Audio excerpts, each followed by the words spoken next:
Thom Hartmann here on the news. You need to know this. The Supreme Court heard arguments in the landmark Proposition 8 case, Hollingsworth versus Perry, today.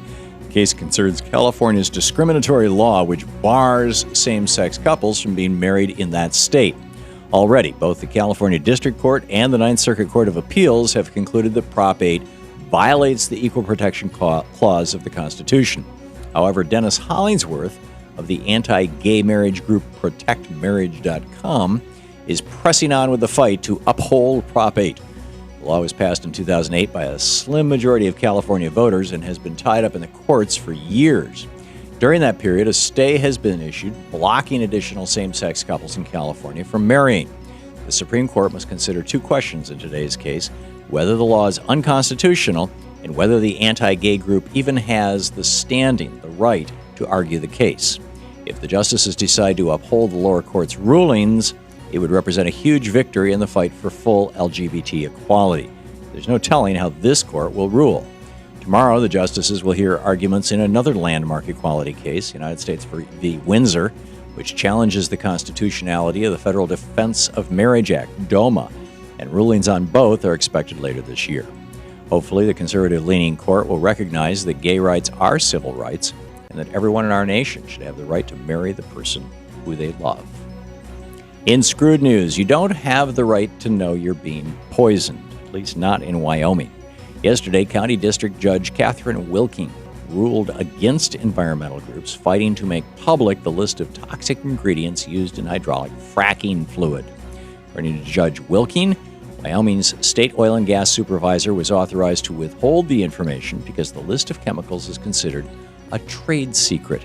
Halliburton, one of the companies involved in the 2010 BP Gulf disaster, argued that if they disclosed the makeup of their fracking fluids, competing companies would be able to reverse engineer the toxic sludge. So not only does Halliburton get to control the controversial hydraulic fracturing industry in Wyoming, but this ruling allows them to socialize all the external costs. Without knowing what chemicals are used in the process, people can't blame Halliburton when they get sick or when their groundwater becomes contaminated. And so it will be John Q. taxpayer, that's you, picking up the tab when people can't cover healthcare or cleanup-related costs. Corporate power in our nation is out of control. It's even worse that judges like Catherine Wilking are making that power even stronger. In the best of the rest of the news, Arkansas Governor Mike Beebe took a stand to protect voters. On Monday, the Democratic governor vetoed a voter ID bill which he said could disenfranchise voters. Beebe said, "I cannot approve such an unnecessary measure that would negatively impact one of our most precious rights as citizens." The Republican-dominated state legislature plans to override his veto, as they have two recent anti-abortion bills. They have again succeeded in obtaining a veto-proof majority.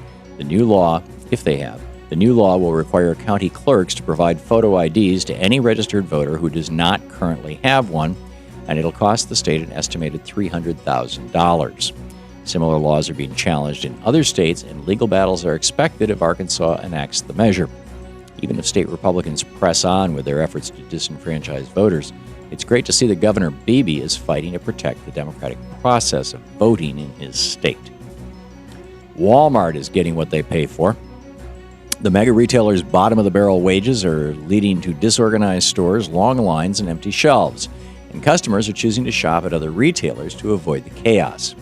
Mr. Tan, associate professor at MIT's Sloan School of Management, studied the problem and said, "Customers are mad about the way they were treated or how much time they wasted looking for items that weren't there."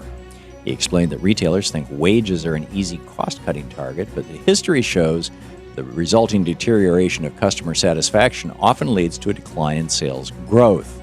In other words, people get frustrated by the lack of adequate stuff and merchandise, and they go to other stores instead. So it looks like Walmart's low-wage strategy may be backfiring. We can only hope that as more customers flee from that low-cost retailer, management will catch on and start paying workers a living wage. Minnesota Representative Michele Bachmann is under investigation. The Office of Congressional Ethics is looking into allegations of misuse of campaign funds during her 2012 presidential run. According to the Washington Post, Peter Waldron, who worked as Bachmann's national field coordinator, filed a complaint with the Federal Election Commission accusing the lawmaker of using PAC funds to pay her campaign staff. Her attorney, William McGinley, says they are confident At the end of their review, the OCE board will conclude that Congresswoman Bachmann did not do anything inappropriate. The review is expected to last 30 days, during which 4 board members will decide whether to refer the matter to the full Ethics Committee. After the Congresswoman's numerous attempts to repeal Obamacare, her anti-Muslim witch hunt of Hillary Clinton's top staffer, it's nice to see Michele Bachmann spending some time in the hot seat. And finally, the Internal Revenue Service doesn't top the list as America's favorite government agency, so people are especially angry over the IRS spending $60,000 taxpayer dollars to produce a Star Trek video parody under the guise of employee training. The public learned of the space parody after Charles Boustany, chairman of the House Ways and Means Committee, demanded the IRS hand over information about its video production budget.